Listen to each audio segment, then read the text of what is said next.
Jemaat sekalian, selamat pagi. Kita menyambut hari yang baru di hari Sabtu ini dalam anugerah dan kasih sayang Tuhan. Kita percaya kita semua sehat-sehat karena pemeliharaan Tuhan dalam kehidupan kita. Kita akan bersama-sama mendengarkan pujian dan mungkin bersama-sama menyanyi bagaimana Tuhan menyertai kita.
Jemaat sekalian, indahnya saat yang teduh berdoa kepada Tuhan, memuji Tuhan, dan bersekutu bersama dengan Tuhan.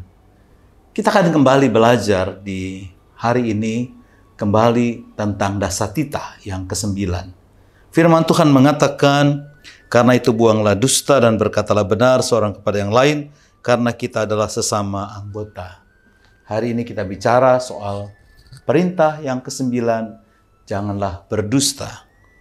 Kita memuji Tuhan dan kembali kita mendengar dan juga ikut bernyanyi.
Masa depanku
Jemaat sekalian, mari kita membaca dan merenungkan firman Tuhan.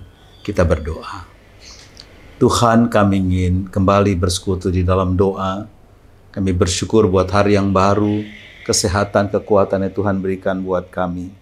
Saat ini Tuhan, kami kembali ingin merenungkan firman Tuhan.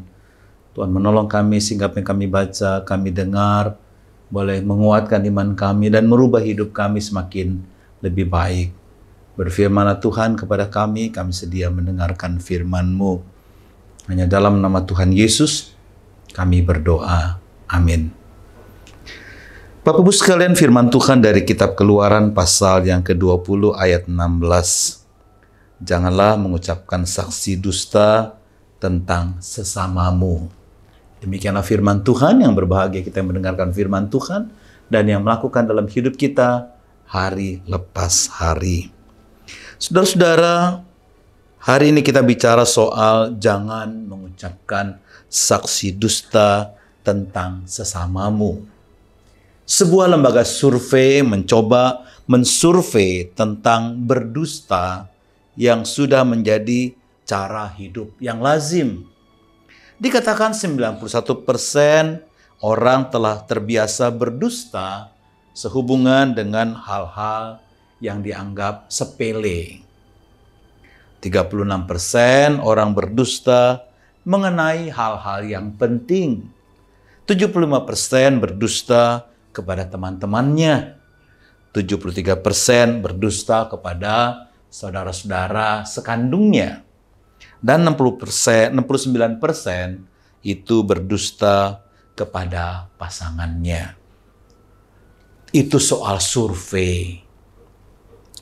Nah, Bapak Ibu sekalian, kenapa orang-orang atau khususnya kita sebagai orang percaya dan orang-orang pada umumnya seringkali jatuh pada kebohongan?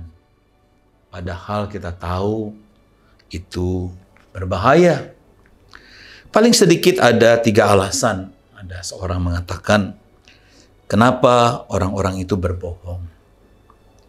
Berbohong untuk membuat diri kita terlihat lebih baik. Sehingga sedikit-sedikit melebih-lebihkan sehingga membuat cerita yang lebih baik.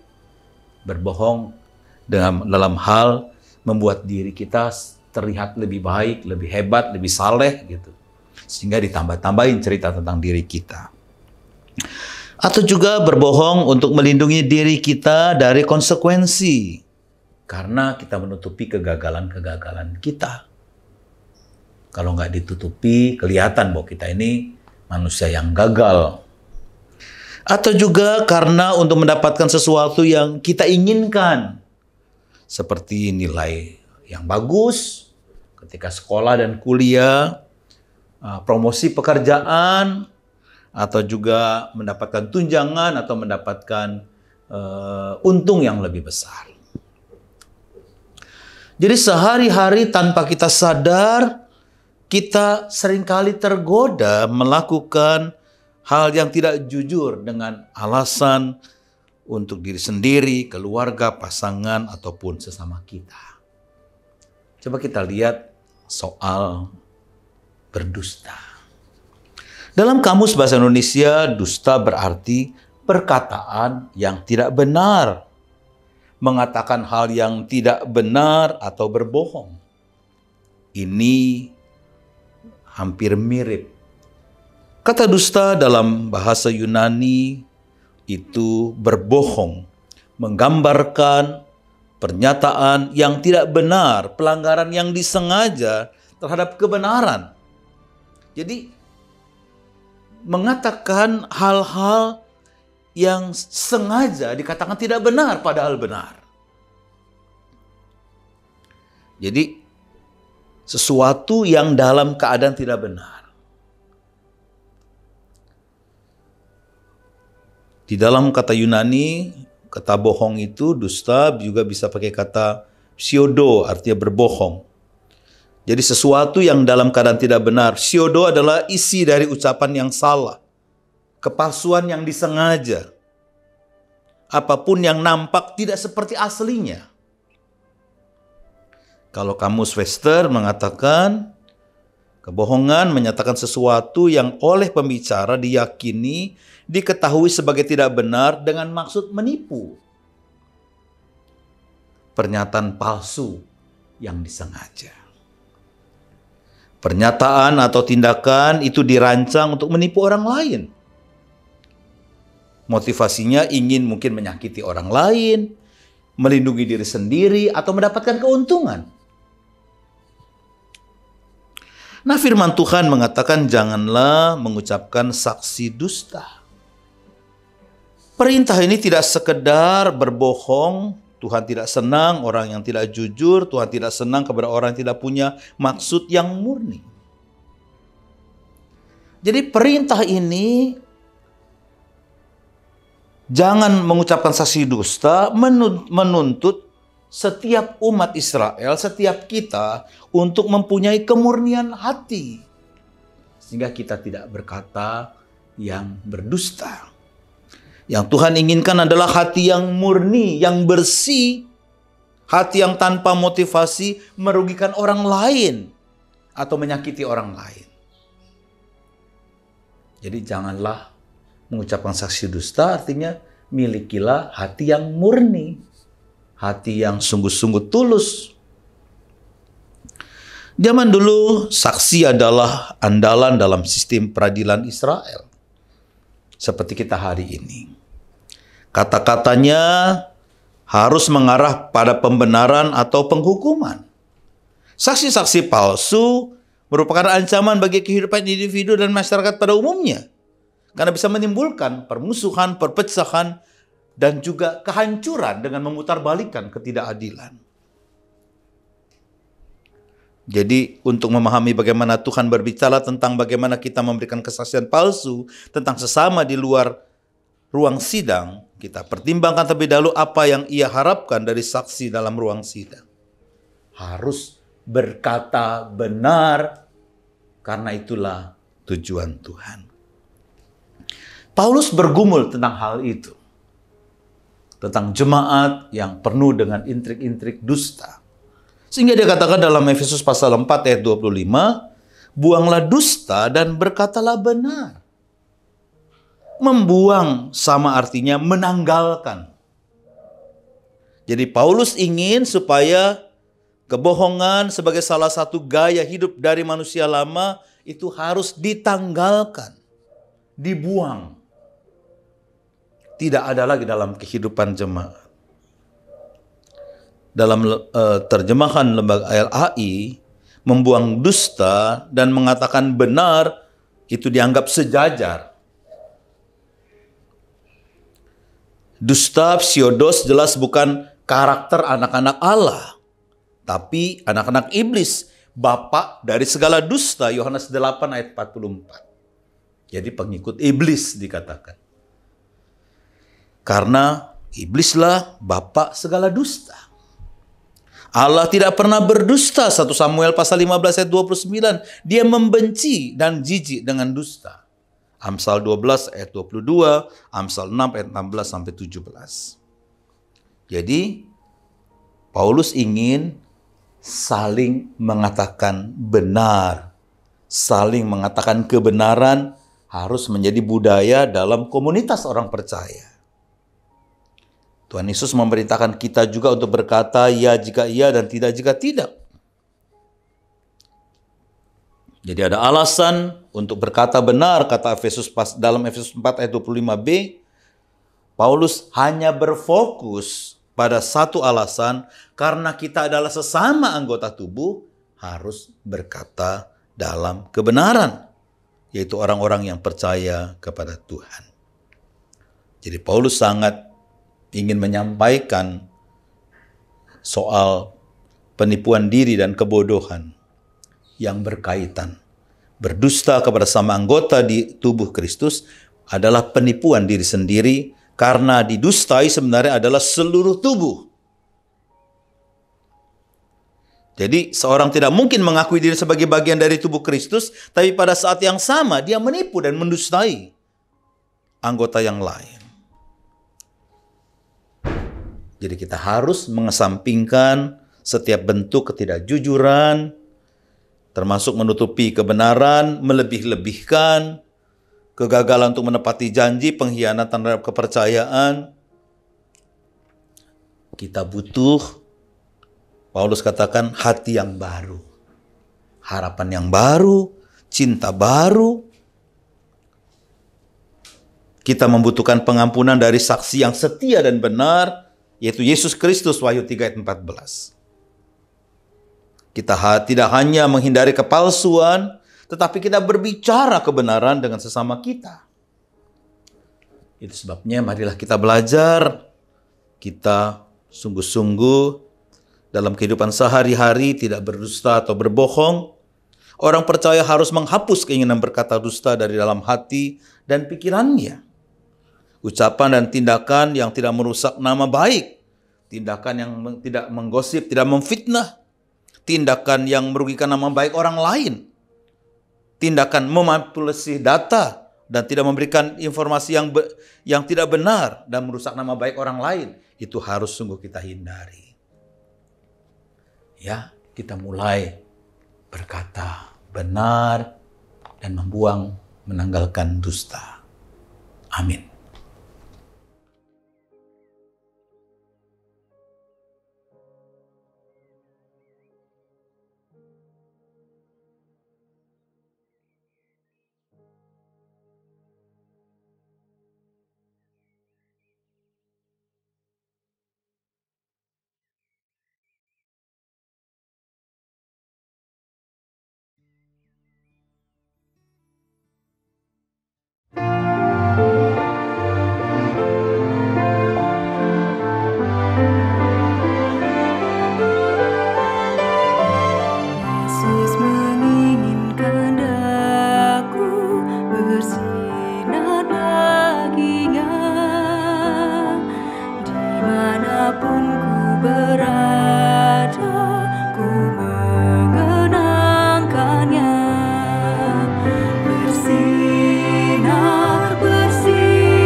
Bersinar, bersinar, aku bersinar. bersinar terus, aku bersinar terus.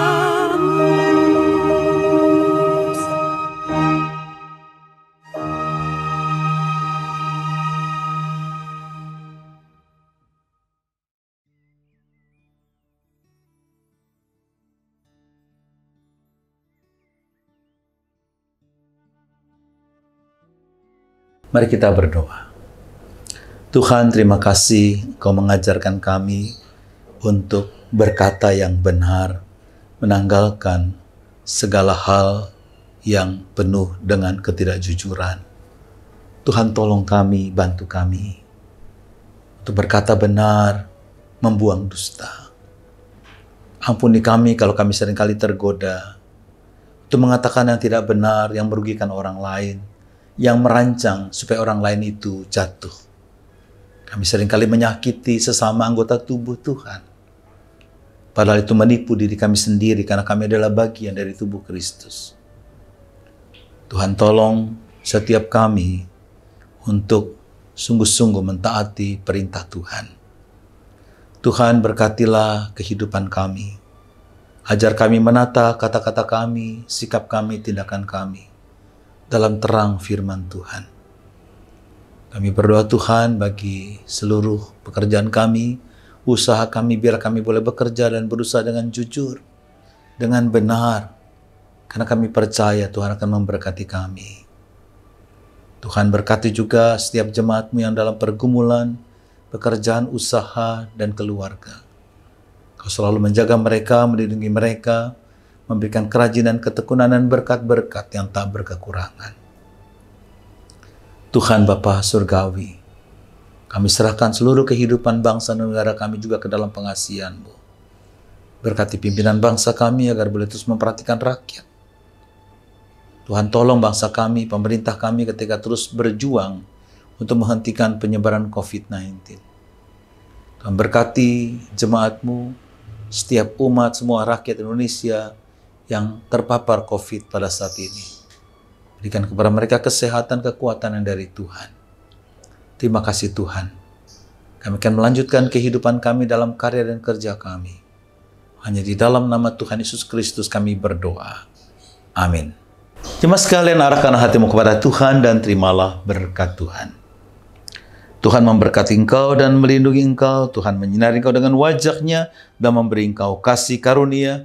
Tuhan menghadapkan wajah-Nya kepadamu dan memberi engkau damai sejahtera, kekuatan, perlindungan, kesehatan, nafas dan rezeki yang tidak pernah berkesudahan. Amin.